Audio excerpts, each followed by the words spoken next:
This place gives me the creeps. Keep your eyes peeled, rookie. We've had a dozen missing person reports, all leading back to this place. Shouldn't we have more backup then? Oh, I don't think that's going to be necessary. What the? What are you? Hold your fire, rookie. She's right. Put that thing away, and I might just let you live. Ma'am, we're with Bloxburg PD. I'd like you to calmly back away from that officer. Now. Nah. What?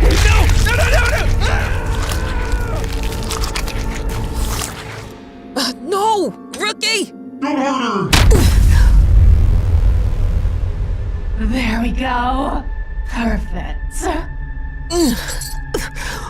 What is happening? What is this thing? Only the most remarkable invention of all time. It's what turned me into the beautiful specimen you see before you now. You mean, you weren't always like that? What exactly happened to you? Well, I guess we have some time to kill. Allow me to tell you the whole story. My brother Blue and I were twins. We were identical in every way, except one key difference. I knew my parents loved him more than me. While he got to go outside and play war and superheroes with his friends, I had to stay inside and play pretend with dolls and have stupid tea parties with mine. Well, one day I was just so sick of it. They wanted me to act like a girl? Fine. I'd show them. I took a bucket of pink paint and smothered my hair with it. When my parents saw what I'd done, they weren't happy. Unfortunately, it was clear that my little act of rebellion furthered the gap between us. I ended up keeping the pink hair, now trying to distance myself from my perfect twin brother as much as possible. I say perfect like that because to the outside world, he really did seem that way. In grades, sports, everything. I grew to resent him. Everything in life seemed to work out for my brother, through no effort of his own, while he barely steadied, goofing off and playing video games with his friends instead. I worked my butt off. It wasn't fair. Despite this, I ended up getting accepted to college. The years of not trying finally caught up to my brother, however, and he couldn't get in himself. In fact, he couldn't even find a job to pay his rent. My parents hated me for it. How could I be so cruel to their beloved son? My own brother. Just go, they said, and so I did. Off to a college they didn't approve of. And I was happy. Until one day as I was cramming for finals, I got a visitor to my dorm room. It was Blue. He looked so happy to see me. He'd gotten a job. I was honestly surprised that anyone would hire him. The man offered him the job over the phone, on the spot. Of course he did. I feigned joy for Blue and bid my brother good luck for sending him on his way. Little did I know, this job opportunity was more than met the eye. Months went by without hearing from my brother. And I admit, I even started getting a little worried. Up until I got a phone call from my parents. My brother had gone missing. He never returned from his first day on the job, and no one had seen him for months. Apparently, he didn't tell anyone about where he was working.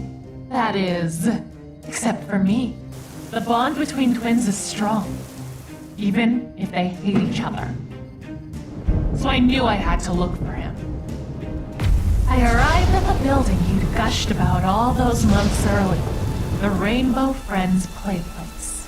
It seemed like a joke to me. Goofy characters painted on the walls, vibrant, bright colors to engage children. It was almost too much. But there was something off-putting about its deserted halls as well. Something had happened there. Something bad. And recently, too, by the look of things. I readied myself to leave when I came face to face with my brother. Only, he wasn't my brother. Leave! No! I ran and didn't stop running until I found myself in the very room we're in now. There stood another man, a scientist by the look of him. I thought I was safe from my nightmare before the man turned around and revealed that he was a monster too. As he approached, I stumbled backwards, directly into this machine. It was a painful experience. Changing your body's entire composition is no walk in the park. Although, you'll be finding that out soon enough.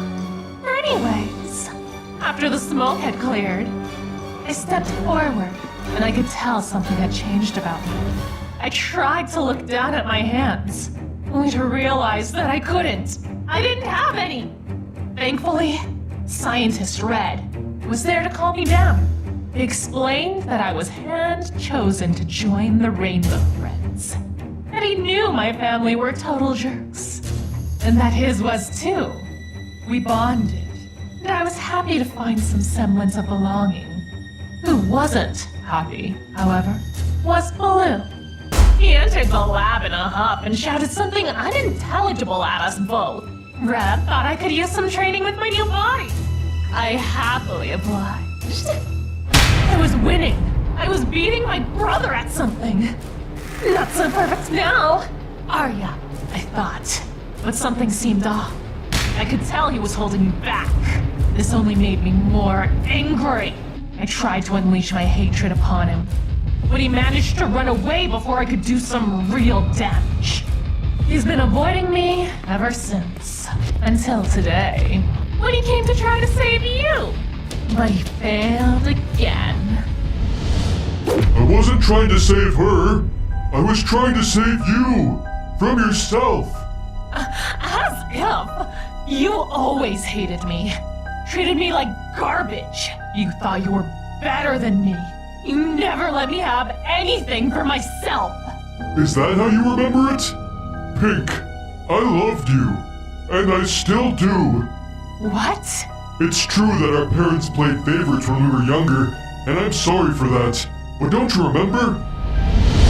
I played with you every chance I got. I even helped you paint your hair pink. Later, I knew you were struggling in school, so I helped you study. I remember one night you had a math exam, and I stayed up so late with you that I missed my SATs the next morning. I never did make it into college because of that, but I was so happy when you did, my perfect sister. I couldn't be more proud of the woman you had become. I love you. Is that true? Of course it is. Blue, I'm sorry. I love you too.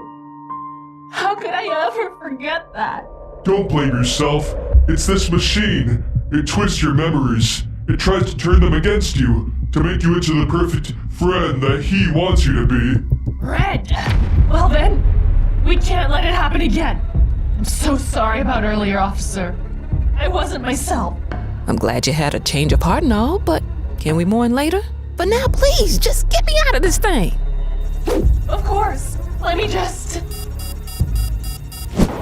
Oh, I'm afraid it's much too late for that. We're too late!